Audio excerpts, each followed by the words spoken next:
जय हिंद दोस्तों, मैं हूं वैभव शर्मा और आज के लेक्चर में हम बात करेंगे कि एक रिपोर्ट आई है, state of India's word report 2023। ये रिलीज हुई है और इसमें बताया गया कि तमिलनाडु में कुछ वर्ड्स की पक्षी हैं, उनकी कुछ स्पेसीज हैं, लगभग 110 स्पेसीज हैं जिनमें डिक्लाइन, जिनमें गिरावट देखने को मिली है। तो ये रिपोर्ट में पब्लिश हुआ है। तो आज हम देखेंगे इसी के बारे में कि क्या कारण है जिनकी वजह से ये पक्षियों की प्रजातियां कम होती चली जा रही हैं और एक बड़े लेवल पर विलुप्त भी हो रही हैं। ठीक है, तो देखिए, तो सबसे पहले हम बात करें तमिलनाडु में, तो तमिलनाडु में कम से कम 86 स्पीसीज थी। जैसे गार्गेनी गार्गेनी थी, सॉवलर थी, common sandpiper, Indian rollers, common T, क्या थे, ये सारी पक्षियों की प्रजातियां वर्ड्स स्पीसीज है।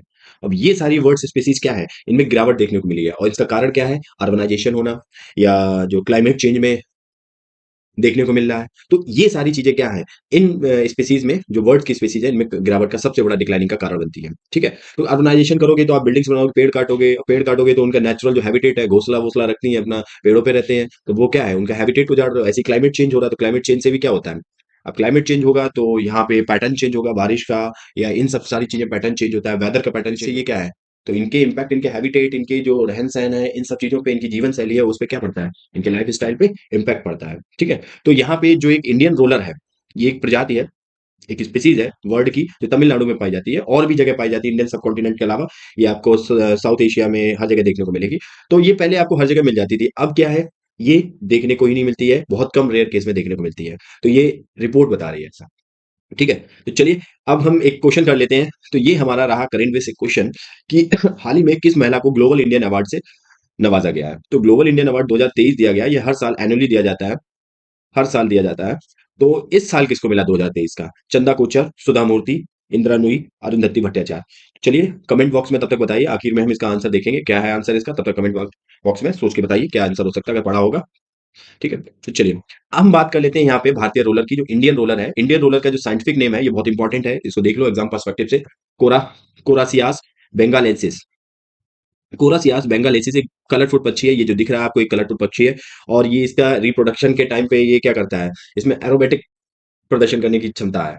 ठीक है, हवा में ही रिप्रोडक्शन समथिंग। ठीक है, तो ये इंडियन रूलर्स क्या है, ये एकांत में रहता है पक्षी, अक्सर ये अकेले रहता है या जोड़े के साथ रहता है। ठीक है, तो ये ज्यादा झुंड उंड में नहीं रहता है। ठीक है, गर्मियों के दौरान ये रोलर्स शाम देर रात तक भोजन खाते हैं, क्योंकि ये नेचुरल लाइट को पसंद करते हैं, अट्रैक्ट करते हैं। कौवे जैसी इनकी जो चाक होती है, ध्वनि का उपयोग करके एक दूसरे को संवाद करते हैं, एक दूसरे से मतलब बात करते हैं आपस में, जो इनका पेयर होता है। ठीक है, तो ये है आपका इंडियन रोलर। अब ये क्या है, ये आपका तमिलनाडु में देखने को मिलता था, अब ये बहुत ही कम देखने को मिल रहा है, एक रिसर्च में बताया। इसका कारण है अर्बनाइजेशन और क्लाइमेट चेंज में जो परिवर्तन हो रहा है, चेंजेस हो रहे हैं, उन वो सारी चीजें इसको लेके हैं। ठीक है, अगर हम इसके बात करें लोकेशन की, तो ये आपको वेस्टर्न एशिया में भी दिखेगा, मतलब जो आपको इराक है, साउथ यूएई है, और ये साउथ वेस्ट एशिया का पार्ट है, इंडियन सब कॉन्टिनेंटल में देखने को मिलेगा आपको। ठीक है, तो यहाँ सारी जगह ये देखने को मिलता था, जो आपका इंडियन रोलर था।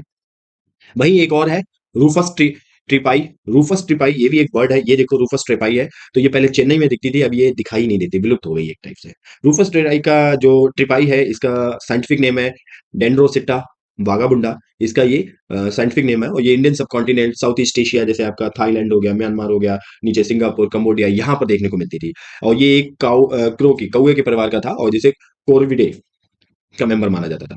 ठीक है, लंबी पूंछ, ये देखो इसकी लंबी पूंछ होती थी, संगीत में धुनिया बहुत निकालती थी ये, जैसे कोयल नहीं निकालती है, तो वैसे ये आवाजें निकालती थी। ठीक है, आमतौर पर खुली झाड़ियों में ये ऐसी जगह रहती थी। ठीक है, तो ये थी कि इसके तमिलनाडु में 451 स्पीसीज थी, अब केवल 39 के ही आंकड़े मिले यहाँ पे, जो आपकी state of India's world report आई है 2023 की, उसके अकॉर्डिंग।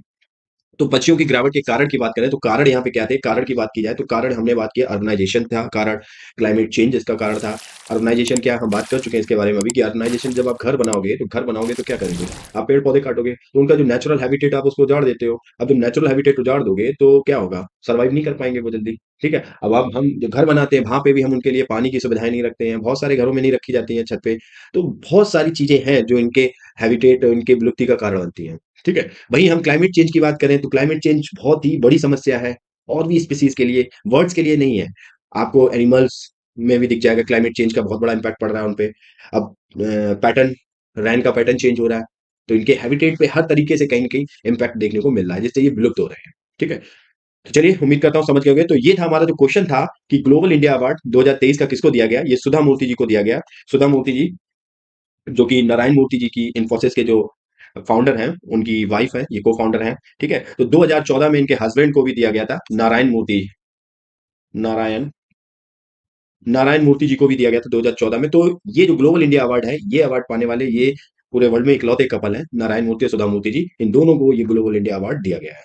तो ये क्वेश्चन ये भी यहाँ पे बनता है कि दोनों एक इकलौते कपल है यहाँ पे। अब हम इसकी बात कर लें कि अवार्ड हर साल एनुअली दिया जाता है।